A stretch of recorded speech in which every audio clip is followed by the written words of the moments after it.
Salut tout le monde! Aujourd'hui, on va regarder ensemble c'est quoi le jeu virtuel et comment ça fonctionne. Ce ne sera pas une très longue vidéo. C'est pour vous donner une idée de qu'est-ce que ça veut dire quand que vos collègues ou quand que vos amis, quand que vos partenaires de tuerie parlent du jeu virtuel puis disent je suis dans la noblesse, je suis baron, je suis comte, etc. Ben, qu'est-ce que ça veut dire? Pour commencer, le jeu virtuel est accessible à n'importe quel joueur. Si vous avez fait au moins un événement d'Asgaria et que vous avez en votre possession une carte de domiciliation. Pour ça, il faut que vous ayez fait un GN ou un événement qui implique que vous ayez un sac d'avoirs, comme le banquet en hiver. Vous avez vos avoirs. Si vous avez une carte de domiciliation, cette carte de domiciliation-là représente 10 villageois, donc vous pouvez rentrer dans le jeu virtuel. Autant dit, vous pouvez rentrer dans le jeu virtuel, vous avez votre carte, etc. Vous ne pouvez pas juste rentrer comme ça dans le jeu virtuel et prendre possession d'une baronnie. Faut que vous ayez quelqu'un qui vous donne un titre. Pour ça, on va regarder un petit peu plus en détail comment est-ce que ça fonctionne. Dans le livre de règles que vous pouvez trouver sur le Discord, dans les pinned messages, vous allez voir, je vais commencer à la page 13, vous avez le monde de Norimiel. Norimniel. J'arrive jamais à le prononcer comme il faut, peu importe, ça fait combien de fois je le dis. Comme vous pouvez voir, c'est une grande carte du monde. Ça, c'est tout le monde qui tourne autour d'Asgaria. Asgaria est un petit duché qui est à peu près ici. Et le terrain se passe. Vous allez voir. Donc, ça, c'est la carte de tout le monde découvert, entre guillemets. Cette carte-là est divisée en 34 zones maritimes qui améliorent le commerce, qui permet justement d'avoir des flottes, du navire, de la marine, etc. Ça, comme d'habitude, on va venir à ça un petit peu plus tard. Mais sachez qu'il y a des zones maritimes un peu partout.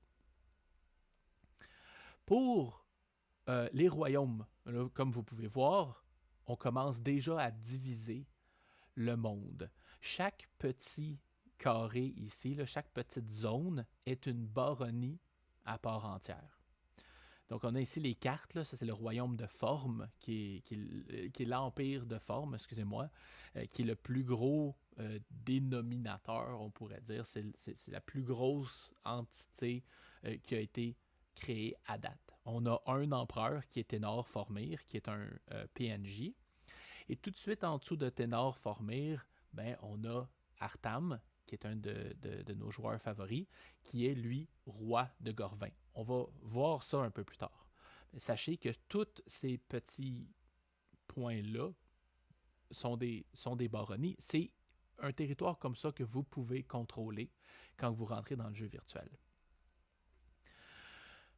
Bon.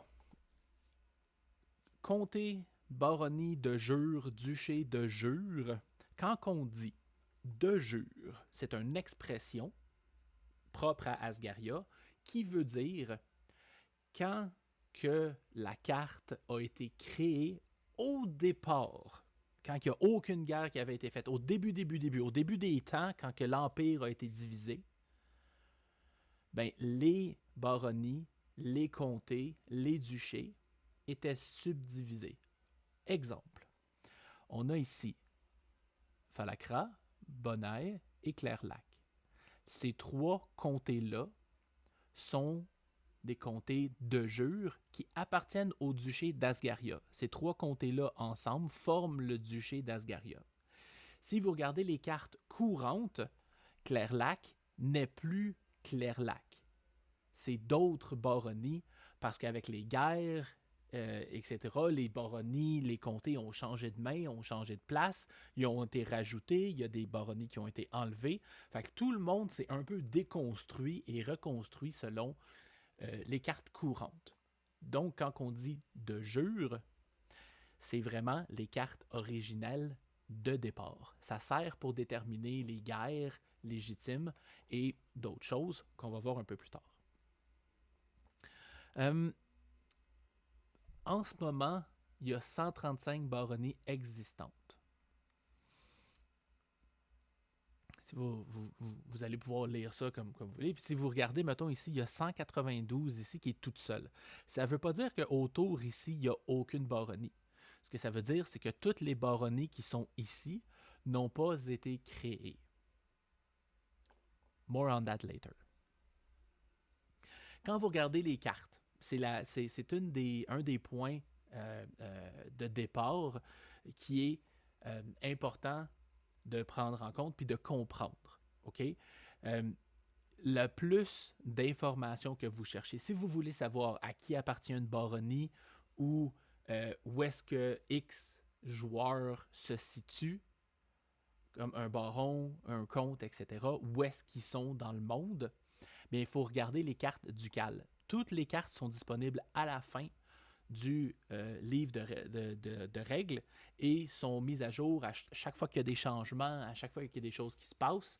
Seb et Cédric nous mettent ces cartes-là à jour, sont toujours à jour. Comme vous pouvez voir ici, c'est un exemple, c'est le duché d'Asgaria. C'est pas un exemple qui est courant. C'est plus ces personnes-là qui sont dans le duché d'Asgaria, ben pour la majorité, mais c'est un bon exemple. Si vous vous rappelez la carte d'avant, ici c'était Clairlac, ici c'était Falkrap, et ici c'était le comté de Bonnet.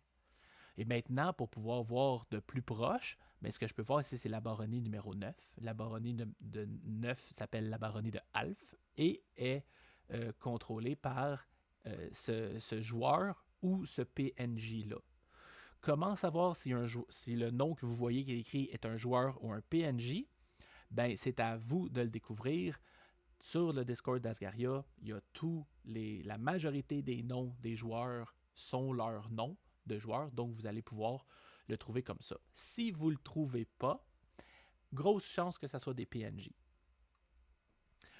Comme que je disais tantôt, dans le fond, ici on a 2 beaux petits triangles puis 2 beaux petits carrés. Et ça, c'est justement le village de Belvédère, le village de Saint-Zéphyr. Le petit carré rouge ici est la capitale de Valence et le petit carré gris ici est le village de Chardrun. Les grandeurs nature, les événements se passent autour du village de Valence. Donc ici, c'est là que le terrain de GN se situe. En ce moment, oui, c'est bien en Angevie. Dans le temps que cette carte-là a été prise, c'était Darius le Magnifique qui était comte de je ne sais pas quoi, probablement de Clairlac. Et malheureusement, ce n'est plus le cas. Maintenant, Angevie est contrôlée par l'archiduc Théodoric Gauvin, pour le meilleur ou pour le pire. Mais c'est pour vous donner un exemple de à quel point que les cartes changent de main. Et quand que justement les baronnies se perdent, les joueurs abandonnent ou joignent le jeu virtuel, mais les cartes sont mises à jour, puis vous avez des nouvelles informations qui sont ajoutées ici. Les titres féodaux ici, c'est pas super important parce que c'est pas parce que tu es un duc que tu donnes des ordres au baron. Vous vous rapportez, en tant que noble, vous vous rapportez toujours à votre suzerain direct.